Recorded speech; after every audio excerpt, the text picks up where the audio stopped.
Bonjour, donc aujourd'hui une nouvelle vidéo sur un sujet qui va intéresser donc tous les étudiants à l'approche de l'été mais aussi à l'approche de la rentrée, c'est les jobs étudiants. Donc je vais juste vous parler de comment j'ai trouvé mes jobs étudiants et de tous les jobs étudiants que j'ai eus. Donc en fait pendant les 2 dernières années, je me suis rendu compte que j'en ai enchaîné tellement de jobs étudiants que ça pourrait peut-être vous donner des idées comme job à chercher. Et je vous donnerai mon avis aussi sur les points positifs et les points négatifs de chaque job, et à chaque fois je vais vous dire comment je l'ai trouvé. Donc le tout premier job étudiant que j'ai eu, c'était un job étudiant qui était proposé par la mairie pour les enfants qui avaient moins de 16 ans, donc 16 ans qui est l'âge légal pour travailler. Donc on pouvait travailler à 15 ans, même un peu moins je crois. Et en fait c'était des missions super courtes, soit une semaine, soit 2 semaines, qui permettaient de faire plusieurs missions variées. Donc moi j'avais travaillé pour la médiathèque de ma ville où je devais laver toutes les étagères de la bibliothèque. Je ne sais pas si toutes les mairies proposent ce genre de mission, mais renseignez-vous, c'est des missions qui se font pendant l'été et qui sont assez courtes et assez faciles. Donc je crois qu'il y avait des missions soit peinture, soit nettoyage de piscine. Nettoyage de piscine apparemment c'est dégueulasse, je ne vous conseille pas d'y aller. Mais moi c'était vraiment hyper chill, j'étais toute seule dans la bibliothèque parce que le nettoyage se passait pendant les heures de fermeture. Donc j'avais le droit d'avoir mes écouteurs et je devais juste laver les étagères. Donc c'était assez facile et c'était une bonne introduction dans la vie professionnelle et surtout pour les enfants, j'appelle ça les enfants, les adolescents plutôt, qui ont moins de 16 ans et qui veulent se faire un peu d'argent pour profiter de l'été, pour s'acheter des livres ou des consoles, enfin peu importe. Du coup, si vous avez moins de 16 ans et que vous cherchez un job étudiant, renseignez-vous auprès de votre mairie pour voir s'ils proposent des missions pendant l'été. Je sais pas si c'était propre à ma ville, mais en tout cas moi j'avais fait ça et j'avais des amis qui ont fait ça aussi et on a adoré, on s'est fait de l'argent. Ensuite les vrais jobs étudiants que j'ai eu plus tard, donc il y en a eu plusieurs. Alors je vais vous parler des jobs étudiants qui sont le plus pratiques en tant qu'étudiant, parce que quand on est à la fac ou quand on est en école, on n'a pas tout le temps des horaires fixes de cours. Donc en fait le plus pratique c'est de prendre des missions intérim. Donc moi j'avais fait ça pendant à peu près 2 ans où en fait je me suis inscrite sur une application hyper pratique où en fait on vous publie les missions intérim qu'il y a pour le mois, pour la semaine, peu importe, et vous postulez directement dessus. Donc c'est rapide, vous faites ça de chez vous. Donc vous postulez aux missions intérim pour lesquelles vous êtes disponible et ensuite vous avez une réponse rapide, quelqu'un vous rappelle. Donc moi l'application que j'avais utilisée c'était Animeo et en fait c'est principalement des distributions de flyers, parfois des distributions de café ou de roses pour la fête des mères par exemple. Ça change un petit peu, mais c'est principalement des distributions de flyers. Donc le point positif de ces missions intérim, c'est que vous acceptez les missions que vous voulez. Donc s'il y a une semaine où vous ne voulez pas travailler, vous ne travaillez pas. S'il y a une semaine où vous voulez travailler plus, vous prenez plus de missions. Et je pense que Animeo n'est pas seulement dans une seule ville, donc vous pouvez postuler aussi pour vos villes et voir aussi quelles sont les autres applications qui existent et qui sont propres à vos villes. Les points négatifs, c'est que la distribution de flyers, c'est tellement ennuyant. Mais c'est le job le plus ennuyant au monde. Je l'ai fait pendant 2 ans.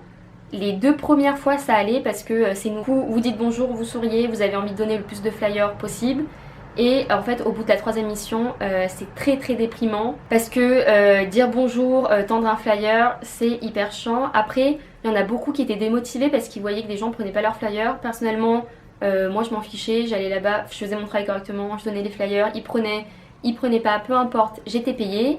Mais c'est vrai que ça devient très répétitif comme travail et c'est très déprimant en fait à la longue. Et du coup moi j'avais arrêté de faire ça parce que vraiment ça a tué mon cerveau. Mais je trouve que c'est vraiment l'alternative la plus facile. Alors dans le style des missions intérim distribution de flyers, j'ai fait aussi des missions intérim hôtesse d'accueil. Donc moi j'ai un stade à côté de chez moi, du coup il y avait souvent des matchs. Donc toutes les semaines il y avait un événement. Et donc en fait j'ai postulé pour être hôtesse d'accueil. Pareil, donc point positif c'est que vous dites oui ou non quand vous voulez. Vous n'êtes pas obligé d'accepter toutes les missions, donc vous êtes vraiment libre. Si un week-end ou si un soir vous avez plus de devoirs que d'habitude, vous pouvez tout à fait dire non et travailler. Et si une semaine est beaucoup plus light que la semaine précédente, et vous acceptez plus de missions. Du coup en fait ce que j'aime avec les missions intérim c'est que vous avez beaucoup de flexibilité et vous gérez votre emploi du temps comme vous voulez. Point négatif, hôtesse d'accueil, pareil que les flyers, c'est super ennuyeux. vous dites bonjour, vous guidez les gens, mais la plupart du temps, personne vous calcule. 90% du temps, j'étais juste debout et j'attendais. Et d'ailleurs, le stade était ouvert, du coup, quand il faisait froid, il y avait des courants d'air et on était obligé de mettre les tenues que le stade nous donnait et c'était pas des manteaux. Du coup, on se caillait et les matchs finissaient tard aussi le soir. Et les missions ne duraient pas longtemps. C'était des missions de 2h30, 3h. Donc maintenant, on va passer au boulot qui rapporte un peu plus d'argent. Donc l'été dernier, j'ai travaillé en tant que caissière dans un magasin de bricolage. Alors, il y a deux choses qui vont pas, être caissière et travailler dans un magasin de bricolage.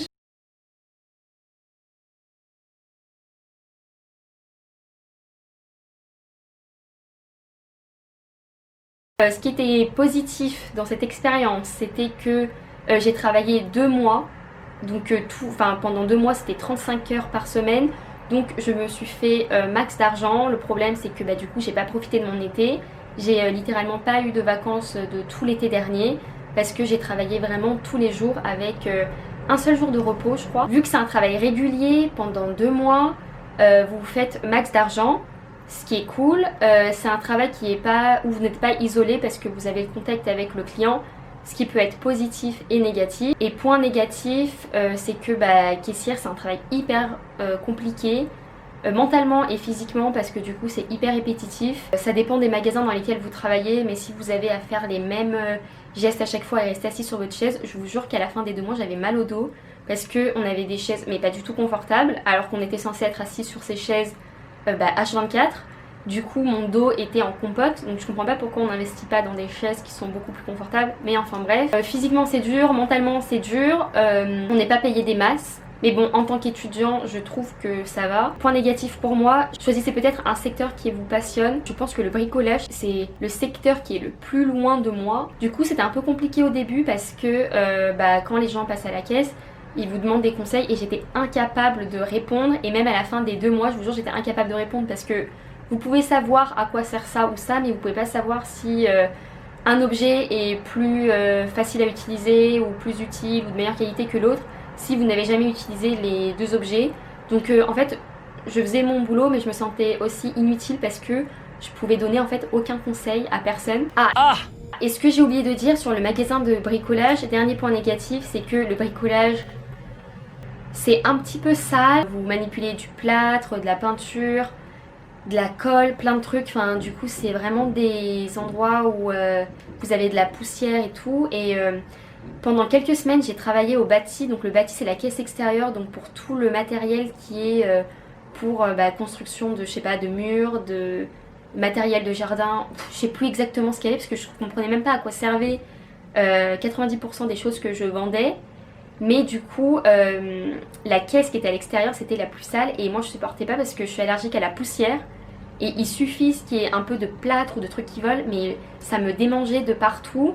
Sauf que j'en avais plein les mains, du coup après je me grattais le visage. Et après ça me démangeait, donc c'était vraiment pas agréable de travailler là-bas. Et j'avais vraiment horreur des semaines où je travaillais au bâti. Mais bon, j'ai quand même dû le faire parce que parfois on choisit pas ce qu'on a envie de faire. Et le dernier boulot dont je voulais parler, c'était mon poste de hôtesse d'accueil. Je sais pas comment il s'appelait ça, mais en gros je faisais les permanences de la bibliothèque de mon école. Et ça vraiment c'est le meilleur job au monde parce que j'étais payée à faire l'accueil, donc j'étais assise devant un bureau à l'entrée de la bibliothèque et j'avais juste à répondre aux questions des étudiants en physique sur le chat, les questions par rapport aux imprimantes, comment chercher un livre, comment scanner un truc, comment utiliser le site de la bibliothèque, enfin bref des questions hyper faciles. Et j'étais payée à faire ça de 17h à 22h30. Donc des horaires où il n'y a pas grand monde à la bibliothèque, surtout en école de commerce. Et j'avais droit d'avoir mon ordi personnel, travailler sur mes trucs. Je passais plus de temps à faire mes devoirs qu'à faire le boulot pour lequel j'étais payée parce qu'il ne demandait pas beaucoup de travail.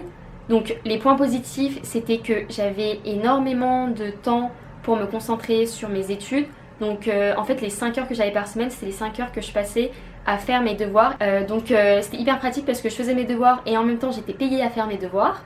Point positif aussi, vous êtes dans votre école, donc vous êtes déjà sur le lieu de travail, vous avez aussi vos amis des fois qui passent à la bibliothèque. Seul point négatif, c'était que c'était tard le soir, donc de 17h à 22h et du coup les horaires des bus Surtout où est mon école, c'est un peu un coin perdu.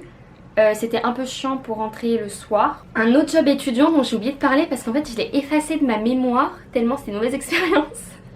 J'ai fait de la mise en rayon dans le rayon boucherie un jour. Enfin un jour. Une semaine parce qu'en fait c'était pour tout l'été et j'avais droit à une semaine d'essai. En fait c'était rayon boucherie plus rayon... c'était quoi rayon surgelé. Mais horrible cette expérience. J'ai tenu une semaine. En fait j'ai postulé à Leclerc pour soit caissière, soit mise en rayon, enfin juste un job étudiant. Ils m'ont proposé de la mise en rayon. Alors je ne vois pas de points positifs,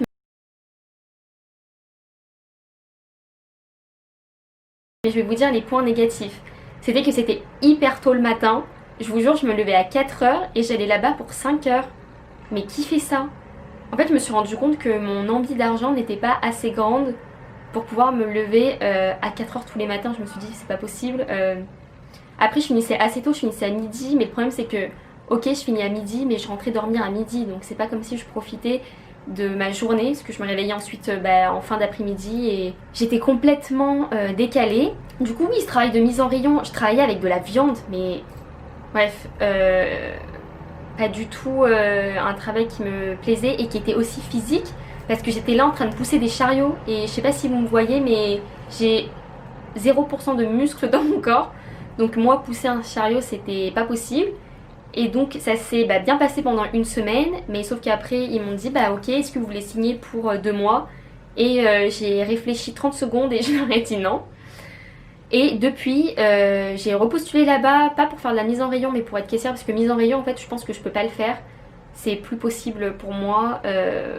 Vraiment je suis traumatisée par cette expérience. Donc ceux qui font de la mise en rayon, mais genre bravo, parce que je sais pas comment vous faites, mais bon, je pense qu'après ça dépend des rayons où vous êtes. Moi, mon rayon il faisait froid, il y avait de la viande. Et j'ai postulé ensuite là-bas pour être caissière. Et en fait, je pense que j'ai été blacklistée parce que je suis encore dans leur base de données et ils peuvent très bien voir que j'ai travaillé une semaine et que j'ai dit non. Et depuis, en fait, ils me rappellent plus. Donc voilà, comment j'ai été blacklistée par Leclerc. En fait, ça fait 3 fois que j'ai arrêté de filmer cette vidéo en pensant que j'avais fini. Et là, j'ai aussi fait des cours particuliers d'anglais. C'était des cours d'anglais que je faisais 1 à 2 fois par semaine à des élèves de 7 ans et 8 ans. Je pouvais être assez flexible. S'il y avait une semaine où j'avais trop de boulot, je leur disais désolé, cette semaine je peux qu'1 heure. Ou cette semaine j'ai plus de temps, du coup je peux 2 fois par semaine. C'était payé 10 € net, donc c'était cool, c'était l'argent facile.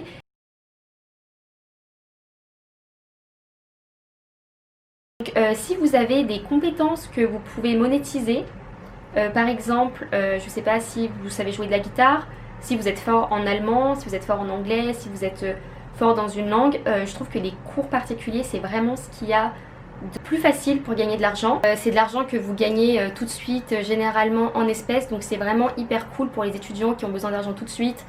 Pour sortir et vous n'avez pas à attendre. Donc les conseils que j'ai un peu généraux, c'est en fonction de votre emploi du temps, choisissez des missions qui vous correspondent plus. Donc soit des missions intérim parce que vous avez un emploi du temps qui change tout le temps et vous avez besoin d'être flexible.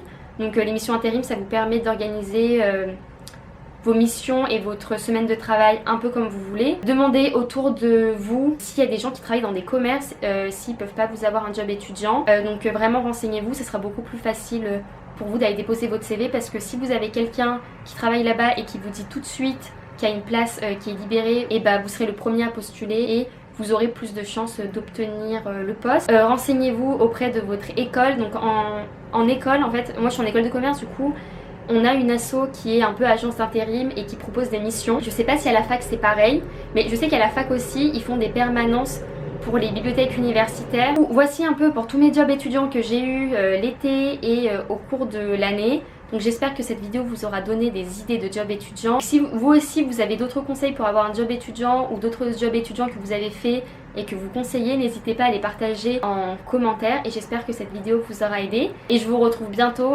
pour une nouvelle vidéo. Salut!